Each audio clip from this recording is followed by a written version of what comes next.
Hola, hoy deconstruiremos la religión, repensaremos la espiritualidad, reflexionaremos qué es la religión, qué es la ciencia y sobre todo quiero compartirles que cuando uno se está muriendo, se da cuenta que la realidad no es lo que parece. Y después de haber visto esto 2 veces, comencé a ver qué era la religión, qué era el alma, qué era Dios.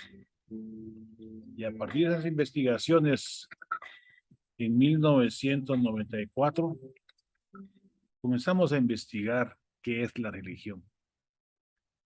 Para resumirlo y podernos entender en esta presentación, podemos asumir que la religión son los métodos creados por el ser humano para conocer la realidad a través de la fe.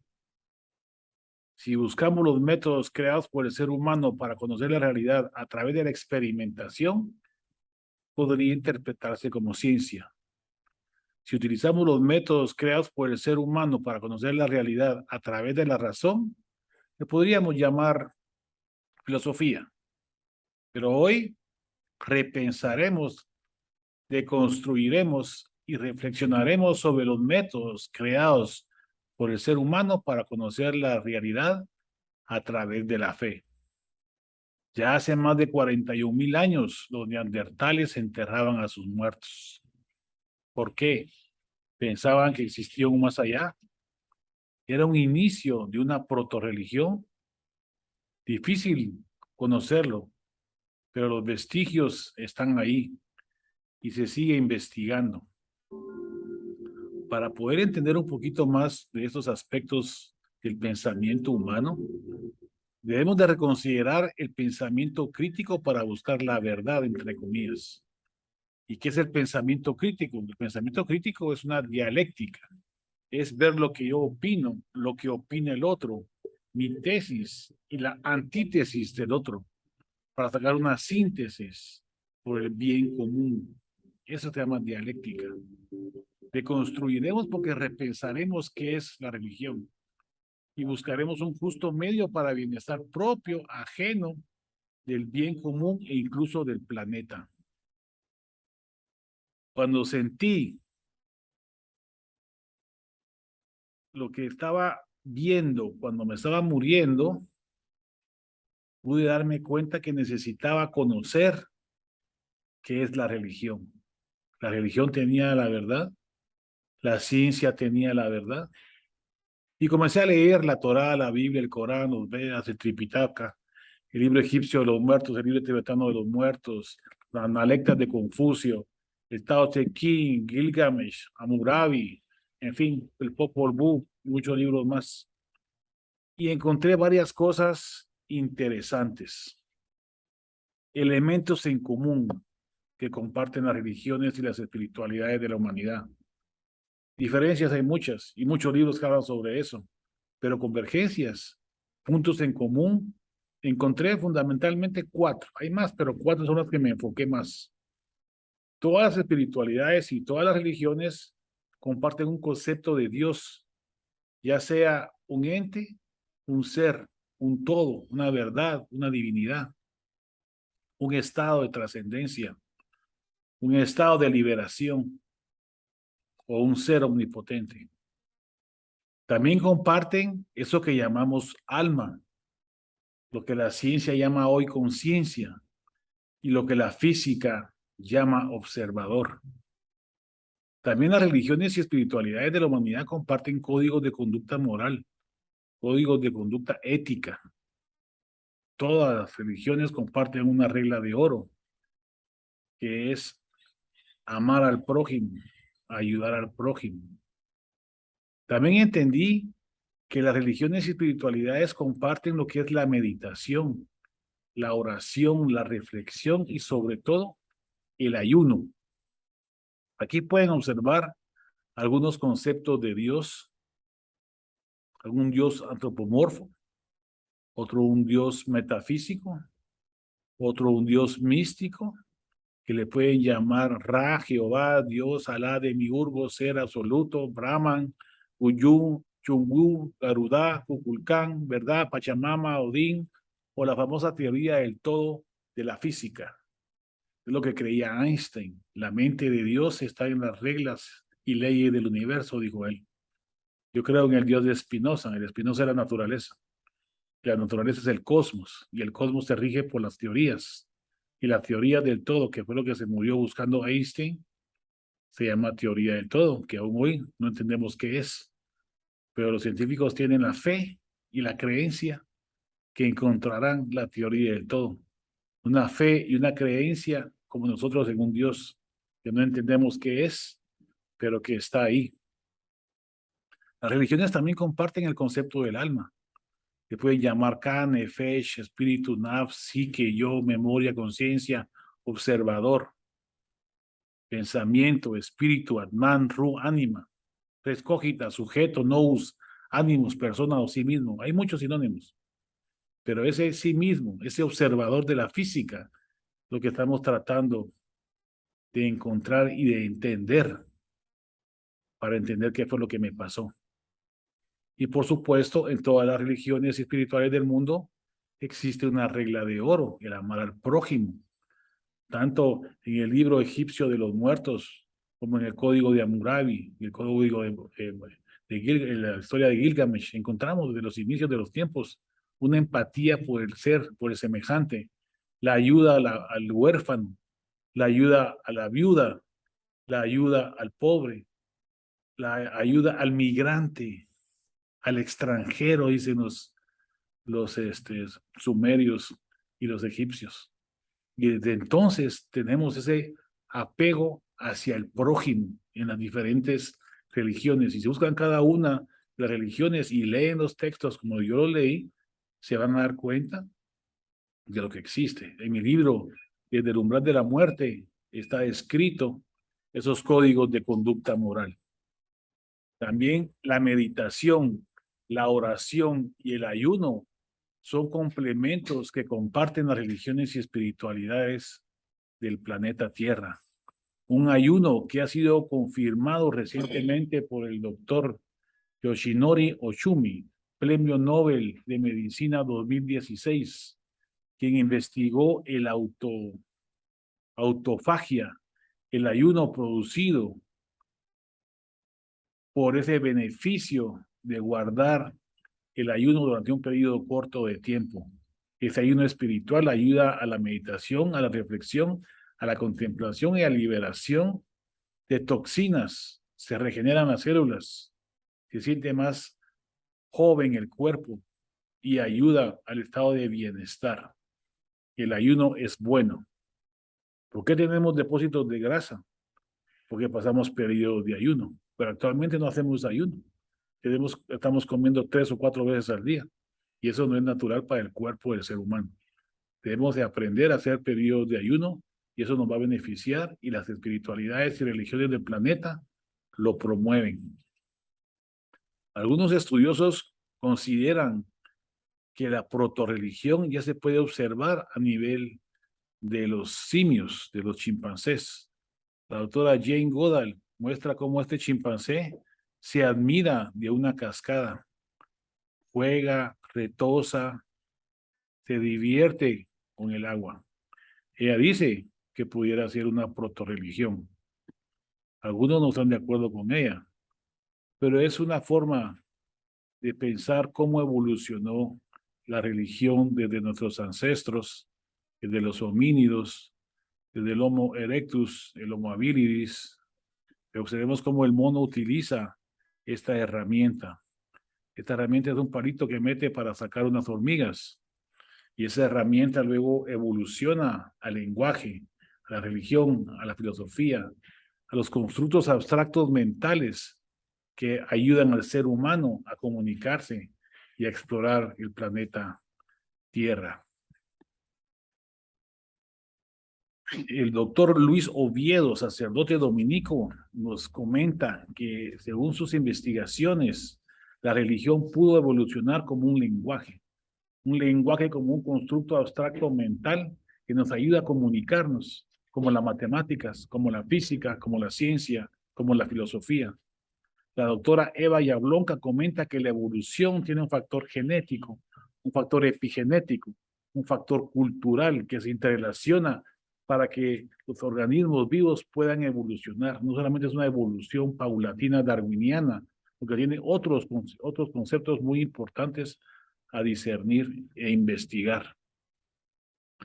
En el cerebro tenemos que conocer que existen 86.000 millones de neuronas y cada neurona tiene más o menos de 20 a 50.000 conexiones. Y a través de esas conexiones se emite ondas electromagnéticas, como están viendo en la diapositiva de arriba, que esas ondas electromagnéticas junto con neuroquímicos producen el pensamiento, el yo, el alma, la conciencia, la mente. Y esas conexiones de materia y energía, que es lo mismo según la fórmula de E es igual a m por c al cuadrado, significa que la energía es igual a la materia, solo que la materia va a velocidades de la luz al cuadrado. O sea que el mente y el cuerpo es igual, no hay un dualismo, lo que es un monismo, que nuestros sentidos nos permiten analizarlo como dos realidades, pero en realidad es una, que se manifiesta en dos formas o dos fenotipos, diríamos, en la neurociencia. Aquí abajo a la derecha pueden observar todas las redes neuronales. Hoy sabemos que no son cajoncitos, como decía la frenología del cerebro, cajoncitos de amor, cajoncitos de habilidad, cajoncitos de inteligencia. No, no, no. Está conectado todo con el todo y utilizamos simultáneamente el 2% del cerebro, pero usamos todo el cerebro. Ese concepto que usamos el 10% del cerebro no es real. Es un paradigma que ya dejó de ser real. Hoy sabemos que usamos todo el cerebro, pero solo podemos utilizarlo el 2% simultáneamente. Si usamos todo el cerebro simultáneamente, convulsionamos. Entonces no podemos utilizar el cerebro simultáneamente en todos lados. Estas conexiones neuronales del lóbulo frontal al lóbulo occipital, al parietal, al temporal, que comunican todas las áreas del cerebro simultáneamente como redes, como cables, como calles de una gran ciudad, como las calles del mundo, permiten conectar diferentes áreas. Pero esas áreas tienen dos conexiones, dos redes neuronales que nos van a ayudar a entender cómo pensamos. Una red neuronal automática por default y emocional, y una red neuronal orientada a tareas, racional. Básicamente el concepto emocional se circunscribe, como pueden ver aquí, al sistema límbico, aunque no es así exactamente, pero para entendernos, el sistema límbico es como la central de energía del sistema automático. Ahí están las emociones, están los instintos, están las pasiones. Y en el lóbulo frontal, en la corteza, en el neocórtex, la parte más evolucionada del cerebro humano, está la razón, la espiritualidad, la programación, la proyección, la espiritualidad, si lo quieren ver así. Entonces, a través de estas dos redes podemos entender cómo funcionamos nosotros los humanos. Somos más tiempo emocionales, el 95%, y 5% racional. Cuando actúa la razón, baja la emoción. Cuando sube la emoción, baja la razón. Por eso cuando estamos enamorados y emocionados, tenemos baja la razón. Por eso nos casamos. Cuando estamos bebiendo alcohol o estamos drogados, la emoción sube y la razón baja. Por eso que hacemos cosas que no debiéramos hacer, porque la parte racional está apagada. Entonces la razón y la emoción son como dos redes de tren que activamos un lado u otro. Eso es una metáfora para entendernos, pero en realidad todo el cerebro está conectado con todo, como lo vamos a ver a continuación. Esos mismos principios neurobiológicos del cerebro nos ayudan a entender la empatía en el ser humano, una evolución neurobiológica de la moral y de la ética, un sistema neuronal automático, que es el que observamos en el centro, y unas redes neuronales orientadas a tareas que observamos a los lados. Y esas conexiones están intrínsecas y los mismos lugares se pueden utilizar para las dos áreas, pero en cierto momento entra en acción la razón y la emoción, aunque pueden estar simultáneos, es predominante uno como el otro, como les decía anteriormente. Entonces el cerebro sí funciona todo, pero solamente 2% simultáneamente. Es importante entender eso porque así podemos entender por qué de las sociopatías humanas, por qué somos malos. Hay factores genéticos, epigenéticos, culturales y ambientales, como fue el caso de Phineas Gage, estudiado por el doctor Antonio Damasio, que se lesionó el lóbulo frontal y se volvió malo, mal hablado, dañaba a las personas, tocaba a las mujeres, no podía trabajar, no podía planificar.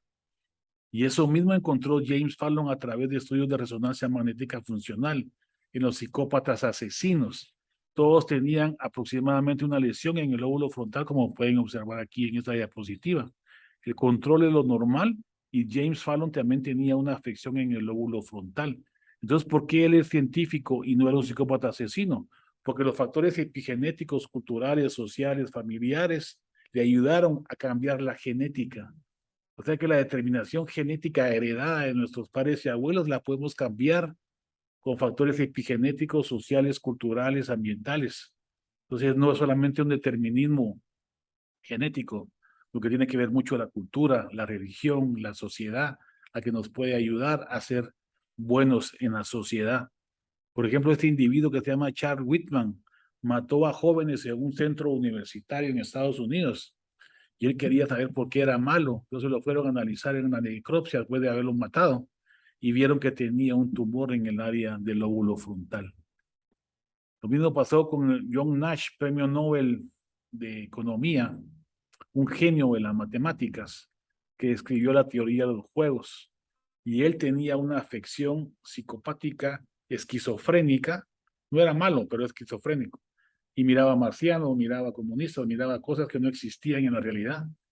Pero era tan inteligente que supo discernir entre lo real y lo aparente. Y lo aparente lo miraba, hablaba con él, platicaba y actuaba racionalmente en su trabajo. Vean la película, se llama Una mente maravillosa. Y es interesante cómo la capacidad humana de discernir entre enfermedad y salud. El doctor Adrian Rain también hizo estudios neurobiológicos con resonancia magnética nuclear y pudo determinar que los psicópatas asesinos como Dahmer, los sociópatas integrados como los políticos, pueden tener una cierta afección en el lóbulo frontal relacionado con la amígdala, que es la que considerábamos que es el centro de la emoción, pero hoy sabemos que la amígdala puede estar o más activada o menos activada, como que fuera un volumen, y no necesariamente en la relación al odio, al miedo, a la angustia, sino que también al placer, satisfacción y alegría. Entonces, las condiciones pueden estar un poco mezcladas y no están determinadas como pensábamos anteriormente en la hipótesis de la emoción tradicional.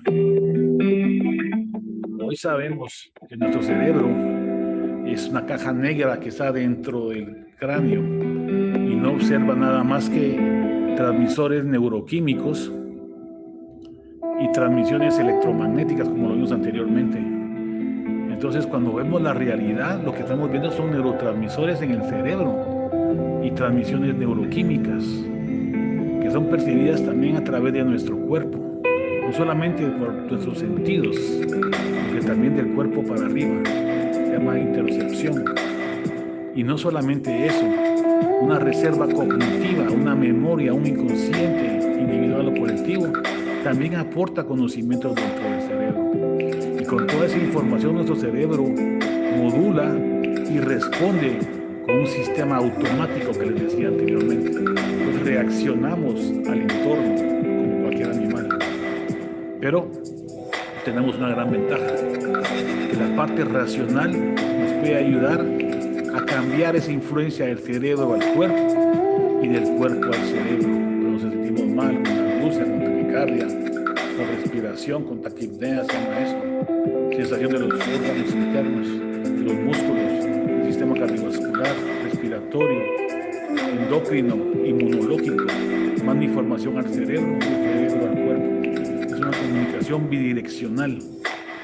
Y cuando usamos la razón podemos reinterpretar la realidad. Entre más bagaje cultural tengamos, entre más leamos, entre más hayamos viajado, convivido, participado, tenemos una reserva cognitiva, un inconsciente colectivo, un inconsciente individual, una memoria mucho más fundamentada para tomar un criterio de verdad, un poco más racional y un poco más benéfico para uno, para el otro y para el planeta Tierra. Entonces nosotros no podemos cambiar la realidad, pero sí la podemos reinterpretar. Si ustedes van en el tráfico, se ponen estresados, comienzan a maltratar o los maltratan, es una situación de estrés que los va a enfermar. Pero si ustedes van en el tráfico, ponen una transmisión sonora como en esta presentación, se ponen a escuchar música, se ponen a escuchar algún podcast, alguna conferencia o algo que les guste.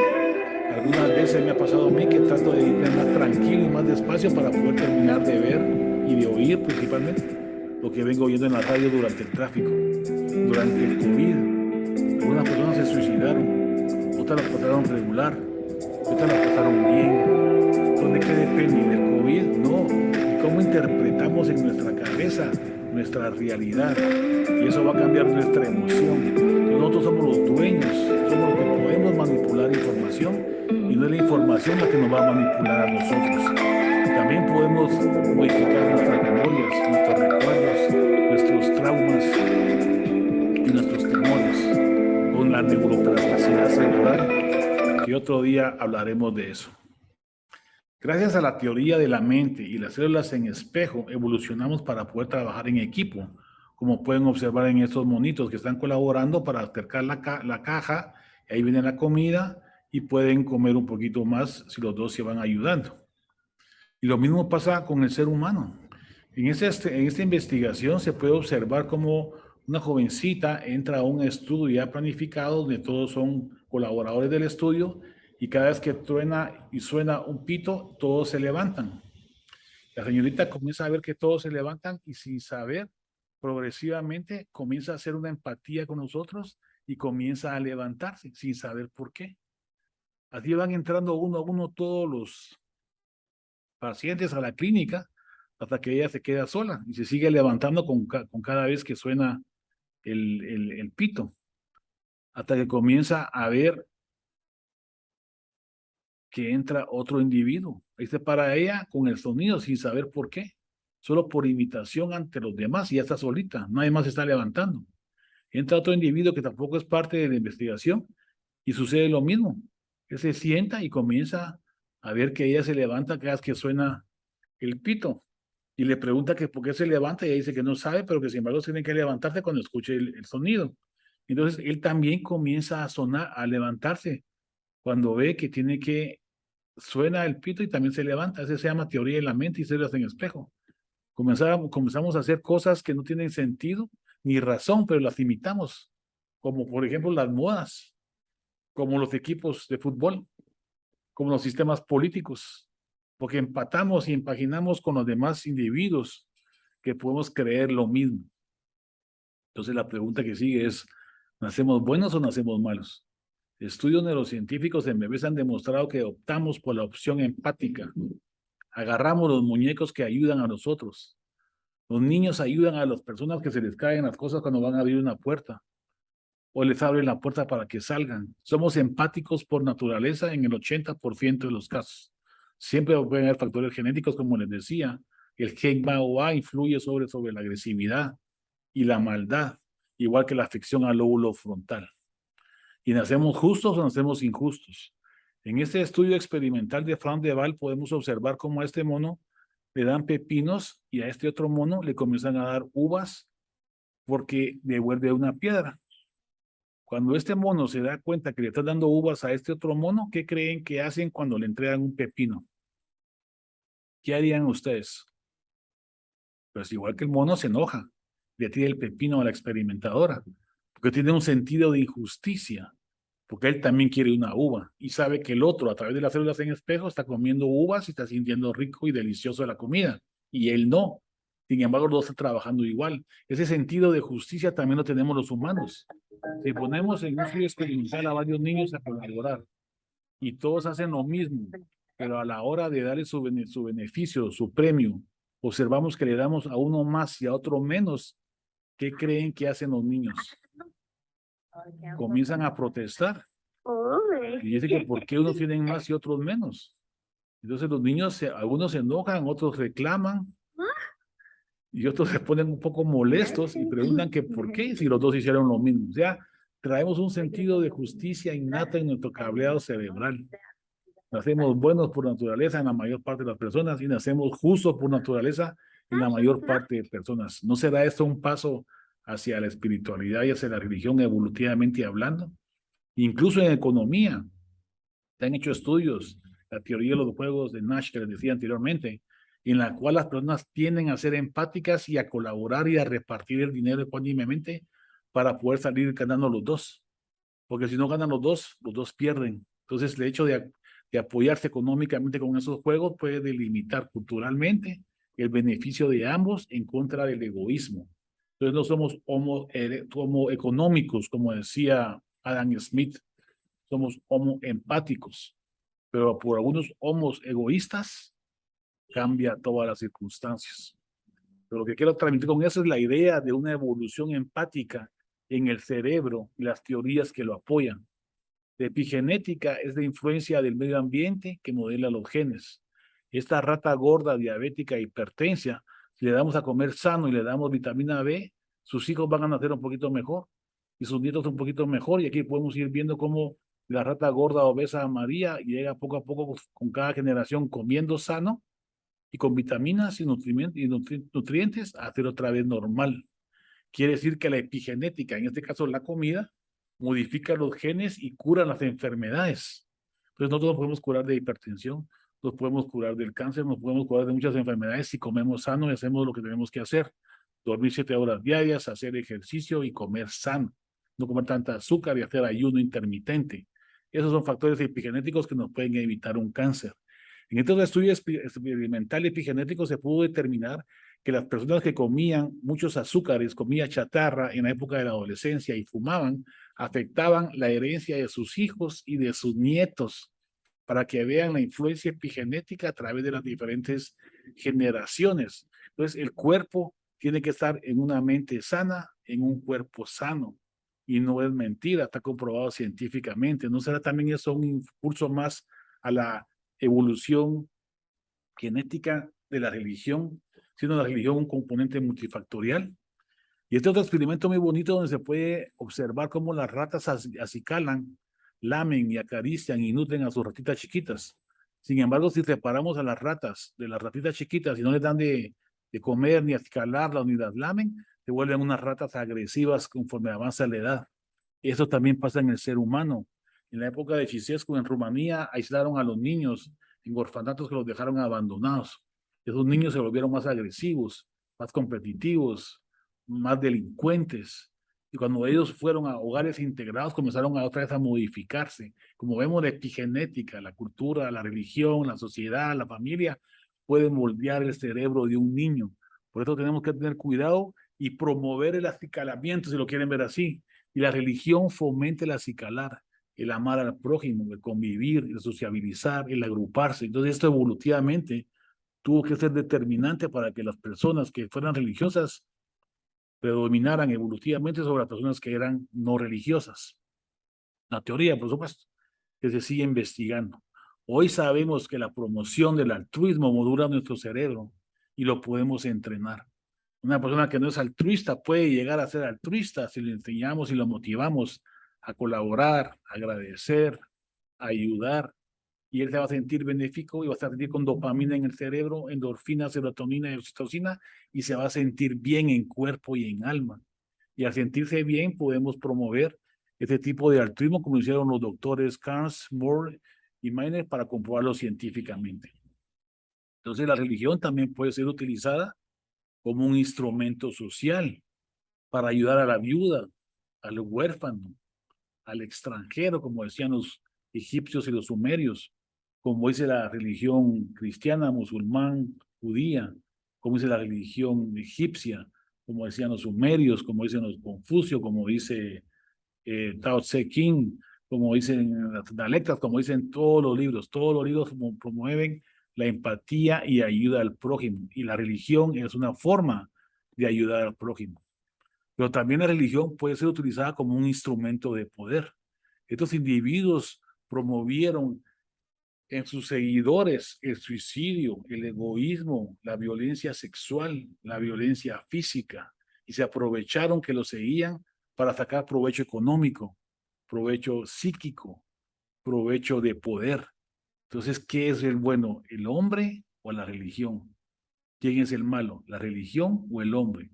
Es el hombre que a través de un instrumento que se llama religión puede hacer el bien y puede hacer el mal. La religión en ese sentido sí es un lenguaje. También se puede utilizar la política, la religión para hacer actividades políticas, para dominar un país, para invadir un país, para sacar ganancias económicas del petróleo, para sacar ganancias económicas de la esclavitud. Es decir, la religión se puede utilizar como un instrumento para bien o para mal. ¿Y quién es el malo? El hombre que utiliza la religión. ¿Quién es el bueno? El hombre que utiliza la religión. Entonces, es el individuo, el ser humano, el que utiliza los lenguajes para bien o para mal. Utiliza la ciencia para bien o para mal. Utiliza la filosofía para bien o para mal. Utiliza la religión para bien o para mal. Utiliza la economía para bien o para mal y utiliza la política para bien o para mal. Entonces el factor humano es el desencadenante de lo bueno o lo malo de los diferentes instrumentos y constructos abstractos mentales. La religión también puede ser utilizada como un instrumento de bienestar. La religión es el opio del pueblo, decía Marx, y no es el opio, es la dopamina del pueblo, la oxitocina del pueblo, las endorfinas y la serotonina. La religión produce bienestar y está bien. Y el que quiera ser religioso debe de serlo, porque el estar bien en su mente y en su cuerpo y en su alma le va a beneficiar en cuanto a su salud física, mental y social, como vamos a ver a continuación. Toda la religión también es un episteme, por supuesto. El episteme es una verdad temporal. Para Freud, la religión era una neurosis, un complejo de Edipo aplicado al tótem y tabú. La sexualidad era promotora de esos traumas psíquicos que decía Freud. Pero Jung le dijo que no, que la religión era buena y la sexualidad también era buena, que eran parte del inconsciente colectivo y los arquetipos religiosos. Y le dijo que poco a poco irían construyendo que había posibilidad de investigar científicamente el psicoanálisis, porque a la fecha que ellos lo publicaron no estaba reconocido por la ciencia, porque no se regía por el método hipotético deductivo, que Popper lo comentó y lo criticó, porque debemos no solamente confirmar las teorías científicas, sino que descartarlas con teorías antagónicas. Todos los cisnes son blancos hasta que encontramos un cisne negro. Ese cisne negro es la falsación de la teoría de todos los cisnes son blancos. Entonces, lo que dijo Popper es que Freud no asumía una característica científica. Por lo tanto, el psicoanálisis es una pseudociencia bajo la definición de ciencia a través del método hipotético deductivo y la falsación. Entonces dijo Jung que había otros caminos y otras formas de pensar. Fue lo que dijo Kuhn, que los paradigmas podían cambiar del paradigma freudiano al paradigma junguiano a la paradigma neurocientífico de Feldman y Barrett. Eso significa que, como dice Paul Feyerabend, que hay otras formas de evolucionar la ciencia, no solamente el método hipotético deductivo, sino que algunas formas como soñar, investigar, casualidad. ¿Cómo encontraron la penicilina? Por casualidad. Encontraron que el hongo penicillium mataba a las bacterias. ¿Cómo descubrieron la tabla periódica de los elementos de Dmitri Mendeleev? A través de un sueño. ¿Cómo descubrieron la matemática de los agujeros negros de Ramanujan? A través de los sueños. ¿Cómo encontraron la teoría atómica de Niels Bohr? A través de los sueños. ¿Cómo encontraron la molécula de benceno? A través de los sueños. Esos sueños, esos momentos de eureka también son formas de aplicar la ciencia, y es lo que dice Feyerabend. Entonces no debemos de negarnos solamente al método hipotético deductivo, sino que hay otras formas por casualidad, por momentos eurecas, por sueños que la evolución puede seguir. Hoy sabemos que la teoría del psicoanálisis tiene parte de verdad y parte de mentira. El inconsciente puede ser considerado como verdad, pero la religión ya no se considera una neurosis. El inconsciente no es una bestia indómita dentro del cerebro humano. Entonces, esos conceptos están cambiando y se está deconstruyendo la emoción. Vamos a hacer una plática sobre la emoción y la deconstrucción de los sentimientos y los sentidos en una próxima reunión, pero lo vamos a dejar aquí por el momento y no terminamos. Al mismo tiempo que Freud, también estaba Nietzsche, y todos los libros de Nietzsche los leyó Freud sin darle ningún mérito. Sin embargo, lo que decía Nietzsche es que Dios había muerto. ¿Pero qué Dios había muerto? Hay que leer todos los textos de Nietzsche para poder entenderlos realmente.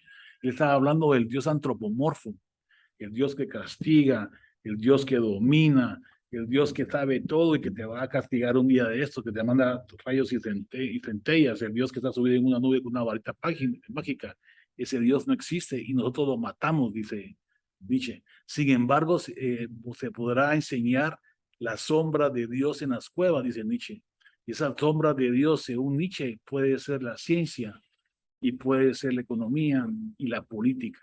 Por eso, Enrique Dussel comenta en su libro Las metáforas teológicas de Marx, como el Marx filósofo fue un Marx teólogo. Él estudió para teología y tiene muchos conceptos relacionados con la teología que son difíciles de entender si no han leído todos los textos de Marx, igual que todos los textos de Nietzsche.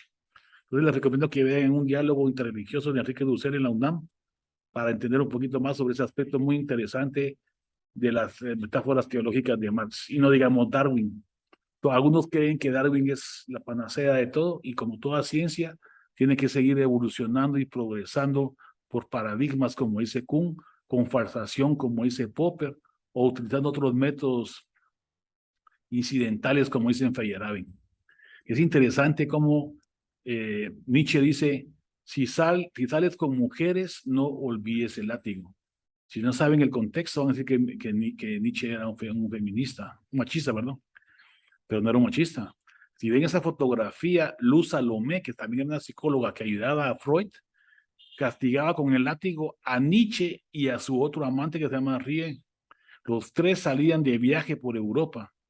Los tres, dicen algunos que eran amantes.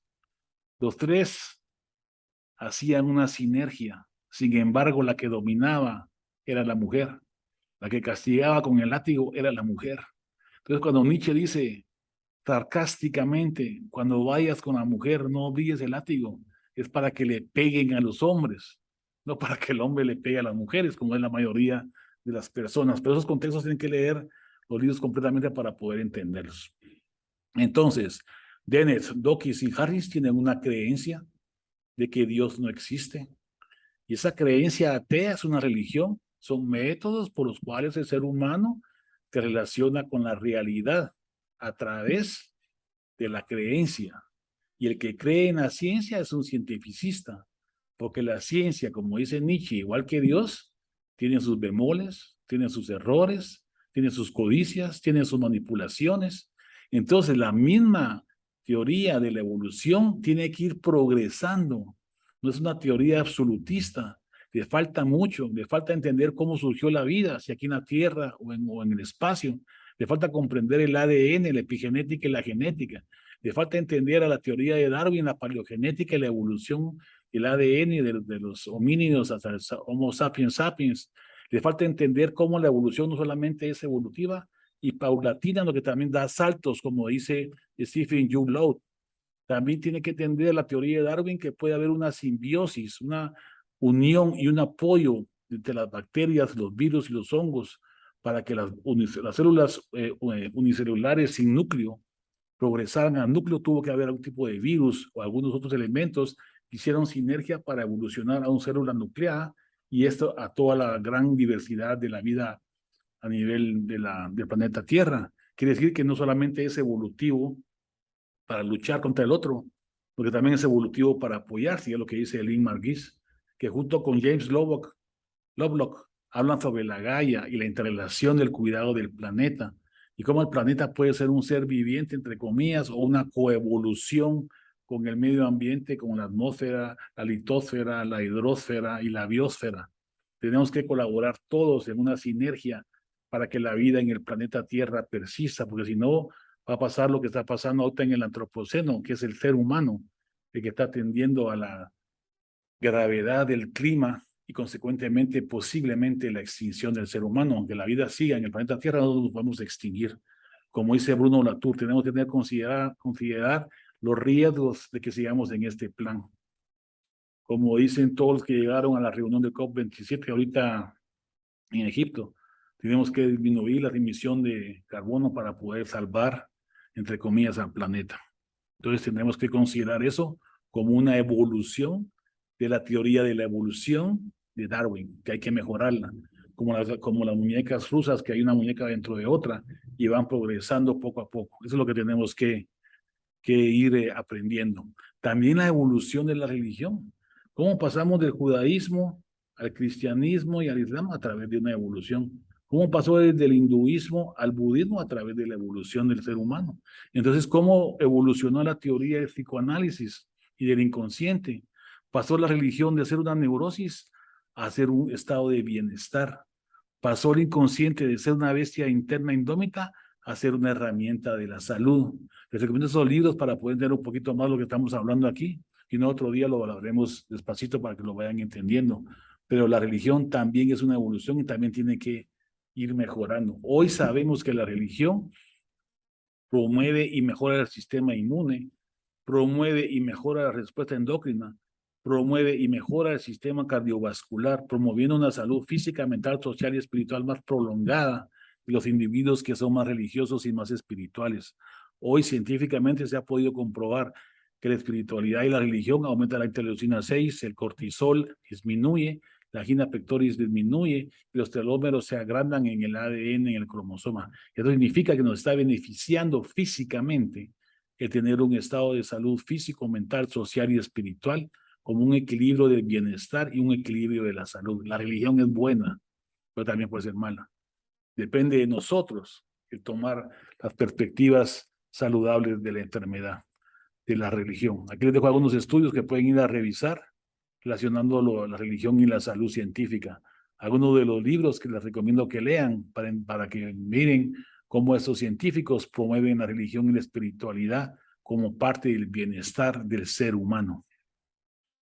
Cuando leí este libro de Albert Einstein sobre la teoría de la relatividad especial y general, en uno de sus primeros párrafos dice, no dejes que los árboles te impidan ver el bosque. Yo les digo a ustedes hoy, poda a los árboles que te impidan ver el bosque. Los libros son buenos en la mayoría parte del mundo. Entonces lo que tengo que hacer es leerlos y aprovechar lo bueno y descartar lo malo. Y sin embargo, también les puedo sugerir que tal vez sea mejor podar aquello que te impida ser feliz en tu día a día. Es decir, discernir entre lo bueno y lo malo, quedarse con lo bueno y dejar de lado lo malo para ser más feliz y más estable. Entonces, ¿qué tenemos que promover en nuestros niños? Una inteligencia del bienestar, una inteligencia espiritual, una inteligencia interpersonal, intrapersonal, naturalista, kinestésica, visual, matemática, musical, lingüística y muchas más. Una inteligencia por cada actividad del ser humano, pero buscando un fin común, como dice Aristóteles. El sentido de la vida es el ser feliz para el ser humano. Un sentido de vida de ser feliz, de buen estado de bienestar físico, mental, social y espiritual. Y eso es lo que deberíamos de promover en la educación de nuestros jóvenes. Así que no me queda más que agradecerles, decirles Ban Josh, gracias en el idioma quechí, dejándoles aquí mis teléfonos, mis conexiones y mis sitios sociales donde pueden preguntar, comentar y aprender juntos para sentirnos cada vez mejor y estar en mejor estado de bienestar. Les dejo por último mi currículum por si lo quieren leer y quedamos abiertos a preguntas, comentarios a través de las diferentes redes sociales. Así que fue un gusto y seguimos compartiendo y aprendiendo. Nos vemos pronto. Adiós.